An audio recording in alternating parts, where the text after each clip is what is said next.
Hello students, तो आज मैं फिर से हाजिर हूँ एक नए टॉपिक के साथ। पिछला टॉपिक क्या था हमारा? गॉसस थ्योरम, और आज हम डिराइव करेंगे Gauss's theorem, sorry we will derive Coulomb's law from Gauss's theorem. Coulomb's law तो पता है ना? भूल गया सब कुछ? चलो याद दिला देता हूँ। अगर दो चार्जेज है, एक चार्ज है हमारा Q1 और दूसरा चार्ज है हमारा Q0, दोनों का सेंटर टू सेंटर डिस्टेंस कितना हमारा R, तो फोर्स क्या होता था हमारा 1/4 pi epsilon not Q1 Q2, यहाँ Q2 की जगह क्या है Q0, this is test charge, this one is source charge, Q0 upon R square. ये याद रखना होगा एटलीस्ट, कूलम्स लॉ याद रखेंगे तभी तो डिराइव कर पाएंगे, ठीक है? तो हमें ये डिराइव करना है किससे? गॉसस थ्योरम से। पिछला ही टॉपिक था क्या हमारा? Gauss's theorem. गॉसस थ्योरम क्या था? phi equals to 1 by epsilon naught q। ये डिराइव करना है इसे यूज करके। तो कैसे करेंगे?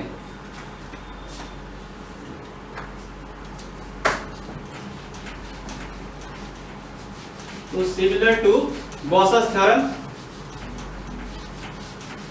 सपोज कीजिए कि हमारे पास एक चार्ज Q है, आइसोलेटेड चार्ज Q,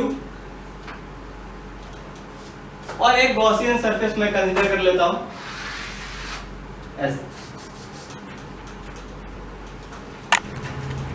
तो गॉसियन सरफेस सपोज कर लो, मैं इसको कंसीडर कर लिया यहाँ पर, मतलब पहले गॉसियन सरफेस कंसीडर नहीं कर सकते, बुक में भले लिखा रहे, पर हमें किसी पॉइंट पे इलेक्ट्रिक फील्ड निकालना होता है, वहां पे किसी सरफेस पे इलेक्ट्रिक फील्ड निकालना होता है, किसी पॉइंट पे एक सरफेस क्रिएट, जो भी किसी पर्टिकुलर पॉइंट पे इस चार्ज से जो डिस्टेंस होगा निकालना होगा हमें, वो सरफेस जो क्रिएट होगा that will be considered as और that will be assumed as Gaussian surface.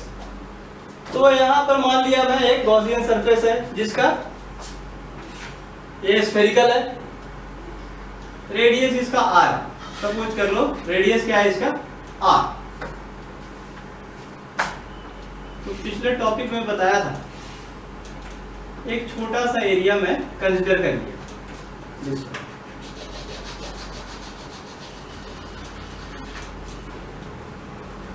तो इलेक्ट्रिक फील्ड इस चार्ज की वजह से, ये पॉजिटिव चार्ज है प्लस Q, इलेक्ट्रिक फील्ड का डायरेक्शन क्या होगा? सन, सपोज कर लेते this charge is like a sun, जैसे उसके रेज निकलते हैं चारों तरफ वैसे इलेक्ट्रिक फील्ड लाइंस भी निकलेंगे आउटवर्ड डायरेक्शन में, क्योंकि ये पॉजिटिव है तो आउटवर्ड डायरेक्शन में निकलेंगे, नेगेटिव होता है इनवर्ड डायरेक्शन में। तो इलेक्ट्रिक फील्ड का डायरेक्शन, और एक चीज इधर आप मार्क करो,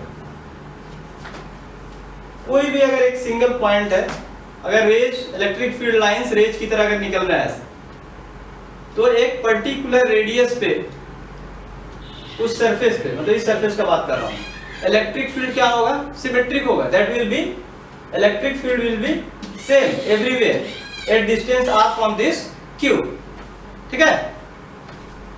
तो electric field will be same means the magnitude of the electric field will be same. तो इस पॉइंट पे मैं कंसीडर किया हूं, ये इलेक्ट्रिक फील्ड का डायरेक्शन आउटवर्ड होगा, ये area vector this is also normal to this surface. तो एरिया वेक्टर क्या होगा हमारा? इलेक्ट्रिक फील्ड के डायरेक्शन में होगा, area vector will be normal to this surface, surface means वो curved surface of this sphere. तो ds वेक्टर का भी डायरेक्शन क्या होगा हमारा? सेम, मींस दोनों के बीच में एंगल क्या होगा हमारा? थीटा। गॉसेस थ्योरम में भी हम देखे थे वैसा ही था, थीटा विल बी 0 डिग्री। तो मैं इलेक्ट्रिक फ्लक्स निकाल सकता हूं, तो फाई निकालो, d phi due to this ds, d phi E equals to E vector dot ds vector. याद है ना, पिछले टॉपिक में किया था हम सब डिस्कस है। तो E vector dot ds vector, तो सिंपल लिख देना E ds cos theta, E ds cos theta. cos theta कितना हमारा 0, cos 0 कितना हमारा 1, तो d फाई क्या निकल गया हमारा E ds। इस ds एरिया की वजह से इलेक्ट्रिक फ्लक्स क्या निकल गया d phi equals to E ds। तो नेट फ्लक्स निकाल सकता हूं due to this whole surface, तो नेट फ्लक्स निकाल लेंगे। नेट फ्लक्स निकालने के लिए हमें इंटीग्रेट करना होगा, इंटीग्रेटिंग बोथ साइड, तो इसको इंटीग्रेट कर देंगे। Integration of d phi E equals to integration of E d s, ठीक है।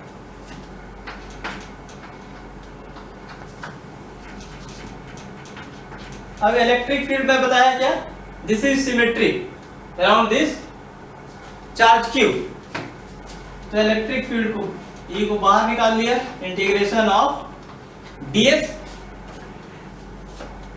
और ds का इंटीग्रेशन क्या होगा हमारा s होगा, ds का इंटीग्रेशन क्या होगा s, और surface area of this sphere क्या हो जाएगा, समझ में आया।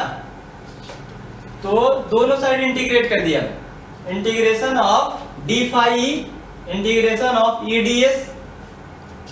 अब E d s electric field क्या है हमारा कांस्टेंट है, क्यों कांस्टेंट है, क्योंकि ये रेडियली सेम होगा हर एक पॉइंट पे, इस पॉइंट पे भी, इस पॉइंट पे, इस पॉइंट पे भी। तो एक पर्टिकुलर आर पे हम इलेक्ट्रिक फील्ड निकाल रहे हैं, इसलिए कांस्टेंट है, इसलिए वो कांस्टेंट है, बाहर निकल गया हमारा। ds का इंटीग्रेशन क्या होगा s,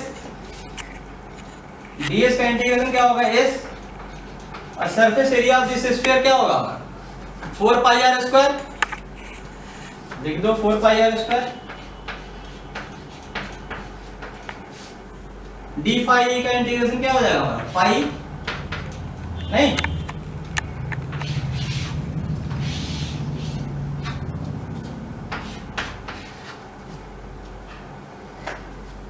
तो फाई इक्वल्स टू निकल गया हमारा फ्लक्स, इलेक्ट्रिक फ्लक्स निकल गया E into 4 pi are square,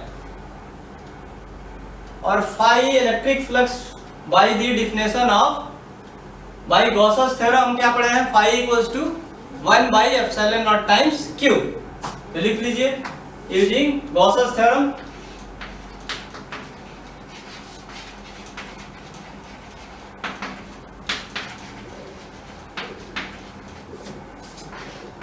phi equals to 1 by epsilon naught times q. इसे इक्वेशन तुम सपोज कर लो, फाई निकाल लिए इधर से E into 4 pi are square, Gauss's theorem से बोला था derive Coulomb's law from Gauss's theorem, Gauss's theorem तो यूज करना ही होगा। तो phi equals to 1 by epsilon naught times Q, ये दोनों को इक्वेट कर सकते हैं, तो इक्वेट कर सकते हैं या फिर यहां से सब्स्टिट्यूट कर दो, बात एक ही है। तो मैं इक्वेट कर देता हूं, तो फ्रॉम 1 एंड 2 दोनों को फाई फाई इधर एलएचएस आरएचएस दोनों का इक्वल हो जाएगा, तो this equals to this means E into 4 pi are square equals to Q by epsilon naught. तो इलेक्ट्रिक फील्ड हमारा कितना निकल जाएगा, E equals to Q by epsilon naught times 4 pi are square, 4 pi are square, ठीक है। Equation 3 मान लो,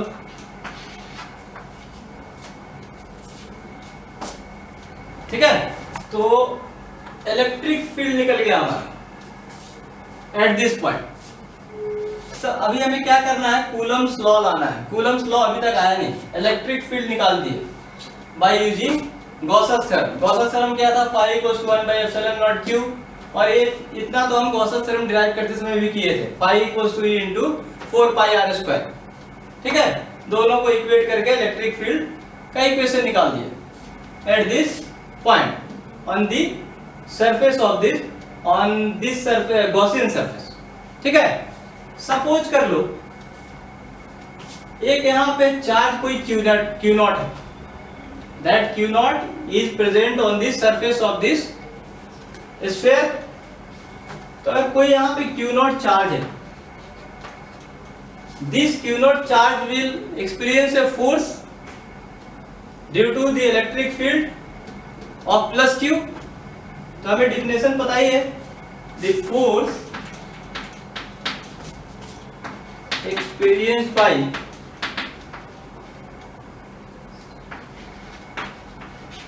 by Q0 due to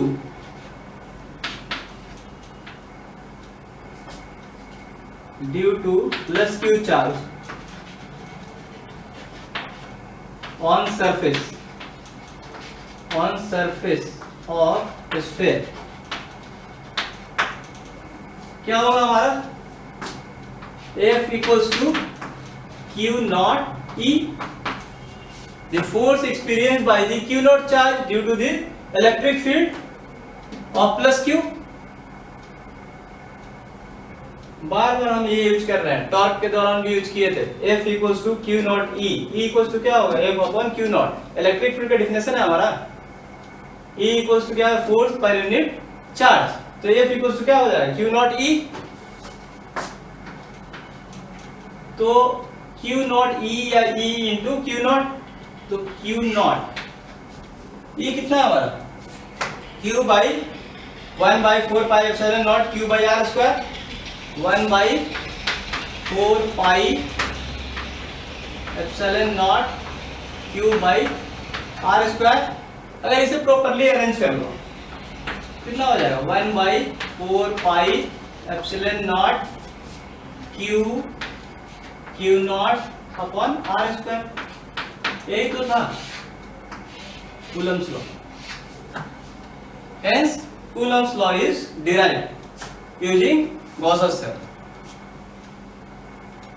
बहुत इजी है, अक्सर एग्जाम में आता रहता है, बहुत ज्यादा मार्क्स का तो नहीं आएगा पर आएगा जरूर, इसीलिए आप इसे जब भी एग्जाम हो रिवाइज कर लो। ठीक है, कूलम्स लॉ डिराइव करना है, कूलम्स लॉ पता होना चाहिए। क्या होता है, 1/4πε0 product of the magnitude of the charges and inversely proportional to square of distance between the two charges. ये आपको पता होगा तभी आप डिराइव कर सकते हो। गॉसस थ्योरम आपको पता होना चाहिए। गॉसस थ्योरम क्या है, phi = 1/ε0 q। ये दोनों पता होगा तभी हम स्टार्ट कर सकते हैं। स्टार्ट यहाँ से करना है, फिनिश कूलम्स लॉ पे करना है। ओके, तो फिर हम मिलते हैं आपकी अदालत में, सॉरी VSC क्लास की अदालत में। ठीक है, और आप लाइक सब्सक्राइब शेयर कीजिए ताकि हमारा मोटिवेशन बढ़ता रहे।